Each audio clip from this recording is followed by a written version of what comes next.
네, 안녕하십니까. 요즘은 약간 날씨가 풀려서 조금 다니기가 좋습니다. 잘 지내고 계십니까? 오늘의 드릴 말씀은 정부의 자동차 그 손해보상 보장 사업에 대해서 한번 말씀을 드려보도록 하겠습니다. 이제 이 교통사고 피해자를 이 책임 범위 내에서는 좀 구제를 해서 수월하게 보상을 받을 수 있도록 해주자. 이런 취지가 아닐까 이렇게 생각을 하고요. 우선 하나하나 설명을 드리면 이제 그 대상 차량은 뭐냐면은 이제 피해자가 교통사고를 당해서 피해를 입었는데 가해자가 책임보험 종합보험 다 들어서 정상적인 차량 같으면 그 보험사에서 보상을 해주니까 문제가 없는데 이 차가 예를 들어서 보유불명 자동차 사고, 일명 이제 뺑소니 사고인 경우에는 사고 내고 도망을 갔으니까 이게 보상받을 길이 막연하잖아요. 그러나 대한민국의 모든 차들은 다 책임보험에 들도록 가입을 해놨기 때문에 강제로 가입을 하더라고 나라에서 법으로 해놨기 때문에 물론 그것도 놓쳐서 이렇게 나중에 벌금을 내는 사람들도 있지만 전체가 다 담보가 돼 있을 거라는 전제하에 보상을 이제 11개 손보사가 다 할 수는 13개 손보사가 다 나서서 할 수는 없지만 간사사를 지정을 해서 간사사에서 우선 처리를 해주고 나중에 이제 사업연도 말에 이제 그 부분에 대해서는 서로 균분을 하는 서로 회의를 해서 이런 제도로 하고 있는 것이죠. 그다음에 두 번째가 이제 첫 번째가 말씀드린 대로 뺑소니 사고 피해자. 두 번째는 그래도 그 약간 와중에 무보험차가 존재할 수가 있어요.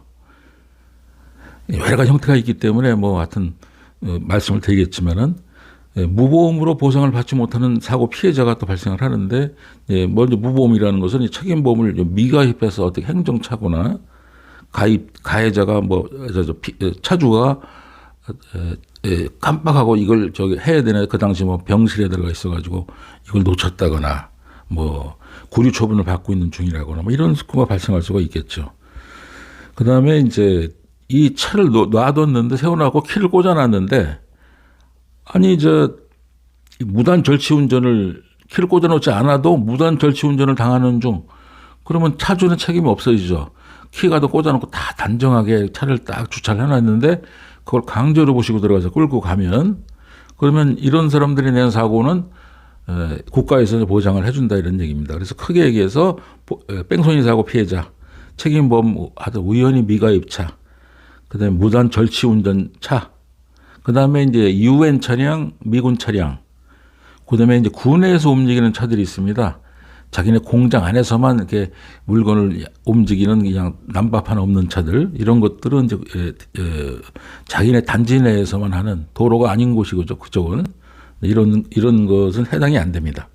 그러니까 유엔차, 미군차, 군의 자동차로 사고를 당한 사람들은 책임보험에서 국가에서 보장사고로 보장을 못 해주고 있습니다. 그래서 이런 이제 경우를 거쳐서 이제 보상을 받게 되면 이 보상금까지도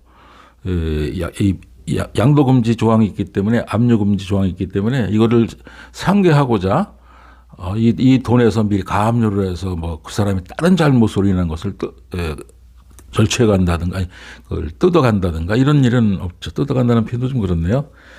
징수해 가는 압류해서 징수해 가는 이런 이제 절차가 없어지게 됩니다. 보호를 해준다 이거죠. 그 책임보험으로 피해를 입은 피해자의 치료비 손해나 이런 것들까지는 최소한도 보장을 해준다. 그 다음에 하다 보면 자동차를 사고 팔다 보면 일시적으로 무보험 상태가 될 수가 있어요. 예를 들어 차를 이제 샀는데 차를 사서 자기는 책임보험을 이제 드는다고 들어놨는데 이 가해자가 차를 파는 사람이 그 차를 보험을 이제 차가 명의 이전이 돼야 그 차를 하는데 행정착오로 한 1시간이고 2시간이고 3시간이고 이렇게 책임보험이 겹치지 않을 때가 있거든요. 일시적인 그걸 무보험 상태라고 하는데 이걸 이제 방지하는 조항을 법률에 둬가지고 양도를 하기로 했는데 이전 등록하실 때까지는 양수인이 가지고 있는 보험도 양도인에게 권리 의무가 생겨된다. 자기가 들은 보험이 아니면 해당이 안 되니까 내가 들은 보험으로 간주를 해준다는 이제 승계 조항을 법적으로 두고 있는 것이죠. 그 외에 이제 피해자를 보호해주는 제도로는 피해자가 가해자가 예를 들어서 동시에 사고로 혼자 사는 사람이라 책임보험 보상 접수를 못 해준다 그러면 이제 피해자가 접수를 해서 보상금까지 연구를 할 수가 있고, 그다음에 과실상계 후 그때까지라도 치료비는 하여튼 과실상계 후 적자, 과실상계하게 나오면 이게 치료비, 오히려 치료비를 바로 반환해야 된다. 합의금 이런 것들을 감안했을 때, 그럴 때도 치료비까지는 보장을 해줘야 되겠다. 그 다음에 이제 사망사고에서 그 최저보험금까지도 안 나오는 분들은 이제 최저보험까지 보장해 주겠다. 요거까지가 이제 보장사업의 내용입니다.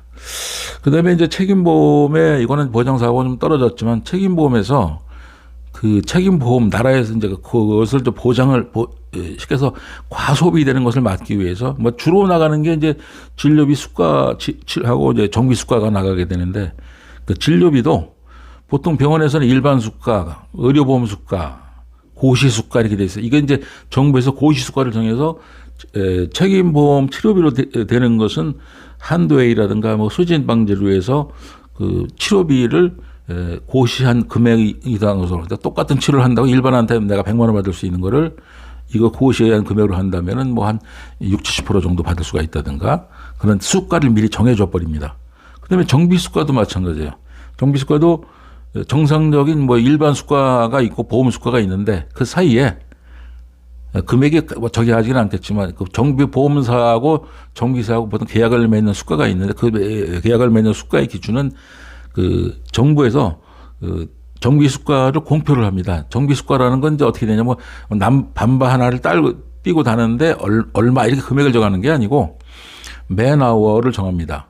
그래서 그 작업 시간을 정합니다. 작업 시간. 그래서 정비 앞반바를 띄워서 다시 부착하는 데까지 드는 일체 비용을, 예를 들어서 이거는 뭐 2시간 반이다. 숙련공이 그러면 2시간 반 곱하기 정부 맨아워 시간당 공이면 이제 매해 인상이 되지 않습니까? 올해 100원 하든가 내년에 102원 뭐 물가에 따라서 올라가니까 그 올라간 물가면 고시된 물가를 가지고 곱해서 임금을 계산하도록 돼 있는데 이 시간 타임과 이 맨아워를 딱 정부에서 보장사업으로 정비 수가를 공표를 하게 되는 것입니다. 예.